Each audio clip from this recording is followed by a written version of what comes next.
నజరేయుడైన యేసుక్రీస్తు నామములో క్రిస్మస్ మాసం అంబరాలు అంటే రీతిగా ప్రపంచ దేశమంతట్లో యేసుక్రీస్తుని ఆనందభరితులుగా సంతోష సమాధానాలతో ఇచ్చిపుచ్చుకునే విషయంలో దేవుడితో సమాధానము గడుపుతున్నటువంటి ఈ రోజుల్లో మీ అందరికీ క్రిస్మస్ శుభాకాంక్షలు తెలియజేస్తున్నాం. ఈ శుభవేళ మొదటి యోహాను రాసిన పత్రిక 4వ అధ్యాయము 2వ వచనం. యేసు క్రీస్తు శరీరధారిగా వచ్చాను.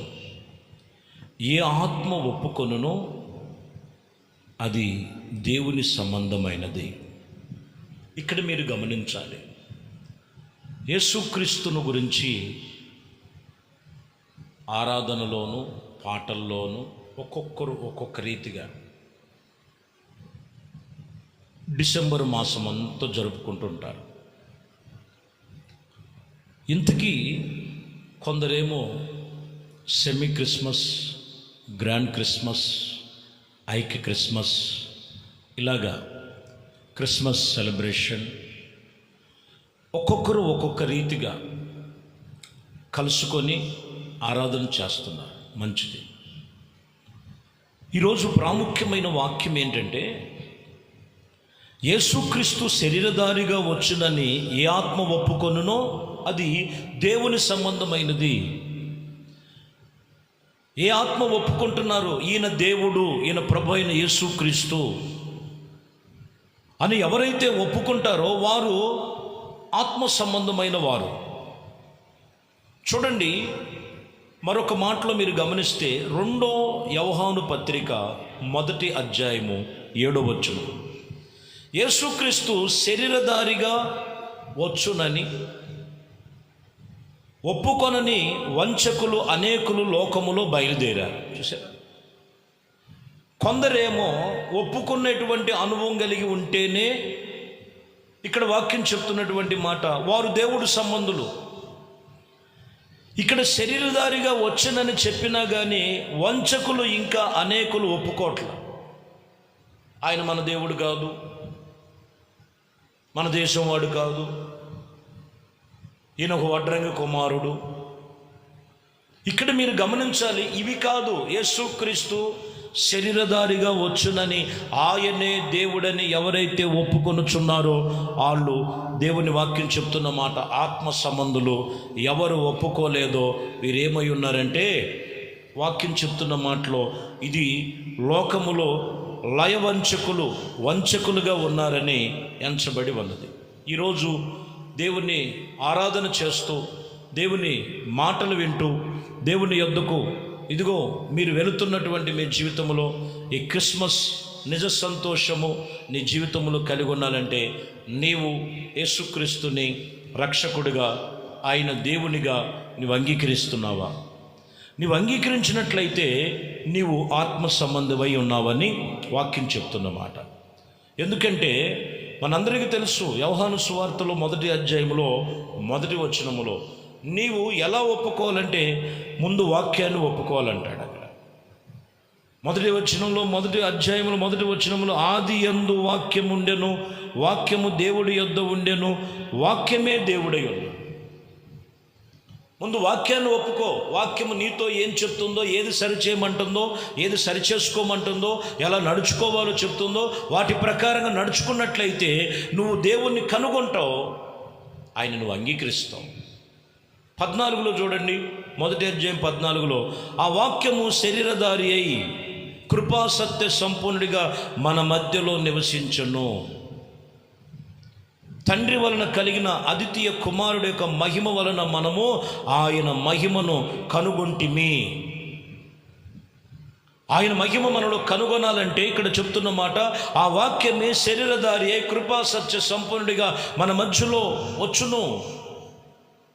వాక్యము లేని క్రిస్మస్ కాదండి. వాక్యము లేని హృదయము దేవుని ఒప్పుకోవట్లేదండి. వాక్యమును మనం తెలుసుకొని వాక్యము చేత మనము ప్రభుని నీలో ఉన్న లోప బలహీనతలు ఏమున్నాయో వాటిని ఒప్పింప చేస్తున్నాడు. అది నువ్వు తెలుసుకున్నట్లయితే దేవుడు వాక్యం చెప్తున్న మాట, యేసు క్రీస్తు శరీరధారిగా వచ్చునని నువ్వు తెలుసుకుంటావు. ఇంకొక మాట మీరు గమనించాలి. యోహాను సువార్తలో 6:46 ఆయన తండ్రి అయిన మనం ఎరుగుదుము కదా, ఆయన తండ్రిని మనం ఎరుగుదుము కదా, నేను పరలోకము నుండి దిగి వచ్చి ఉన్నానని ఈయన ఎలాగా చెప్పుచున్నాడని.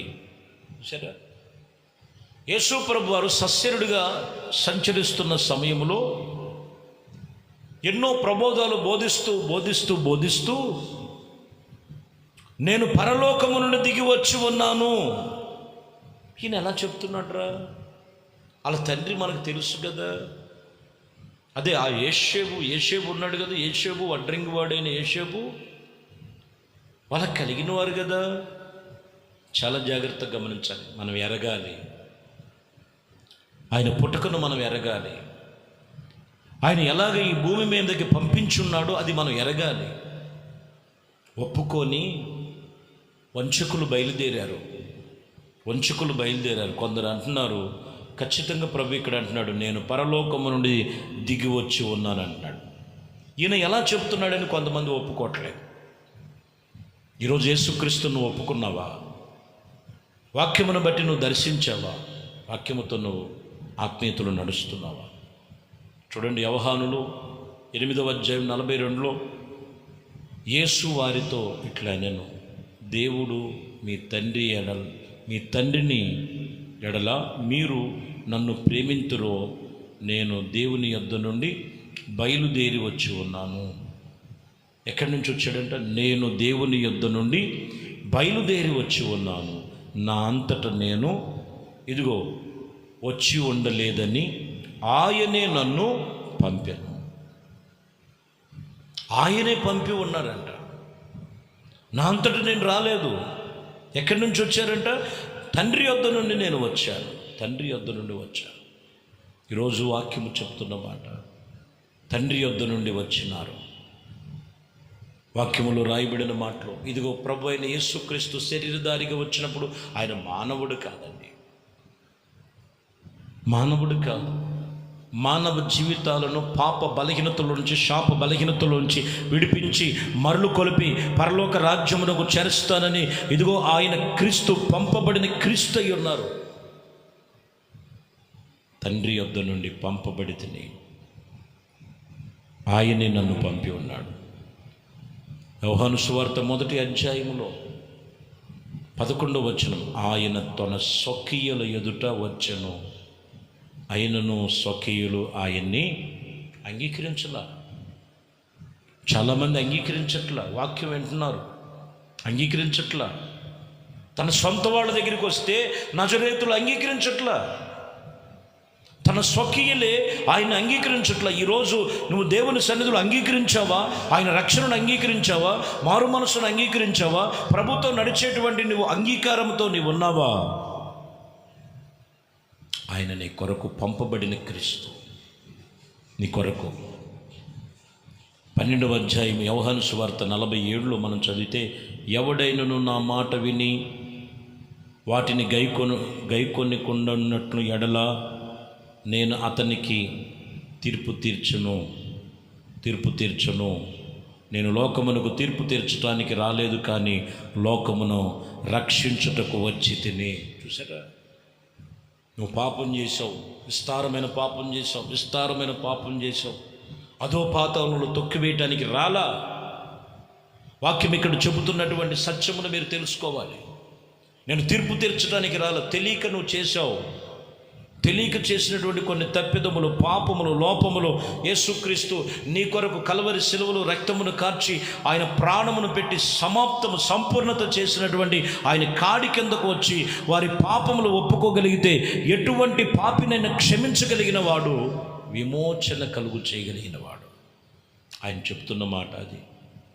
నా మాట విని నువ్వు గైకొనలేదు, అయినా నేను నిన్ను తీర్పు తీర్చట్లా. కానీ తీర్పు తీర్చడానికి నేను రాలేదు, కానీ నేను లోకములోనికి ఇదిగో రక్షకుడిగా రక్షించుటకు రక్షణ నీ కొరకు తీసుకొచ్చి ఉన్నానని వాక్యం చెప్తున్నమాట.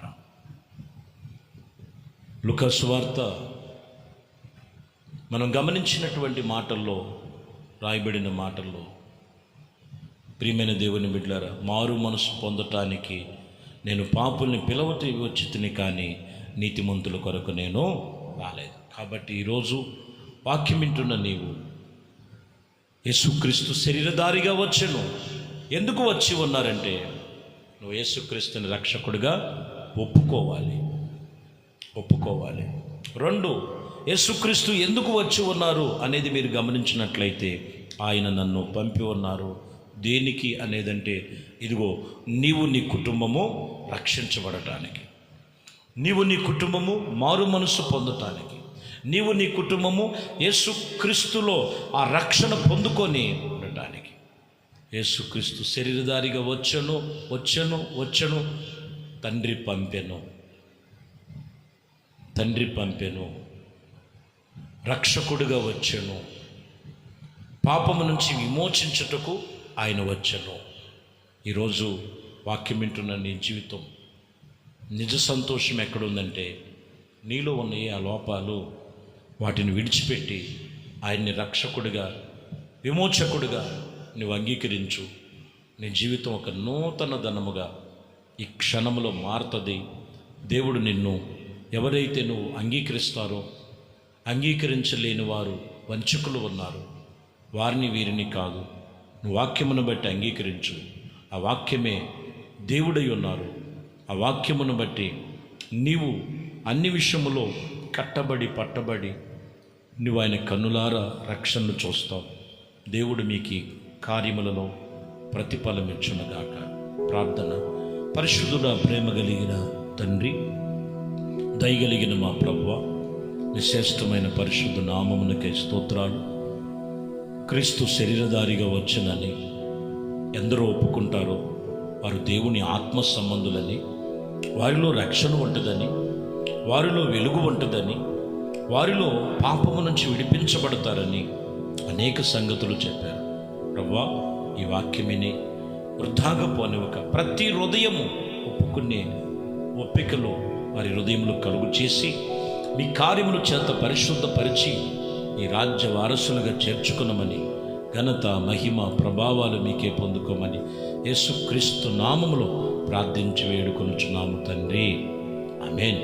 ప్రభు మిమ్మల్ని దీవించి ఆశీర్వదించునుగాక. ఆమేన్. దేవునితో వచ్చిన పరిశుద్ధ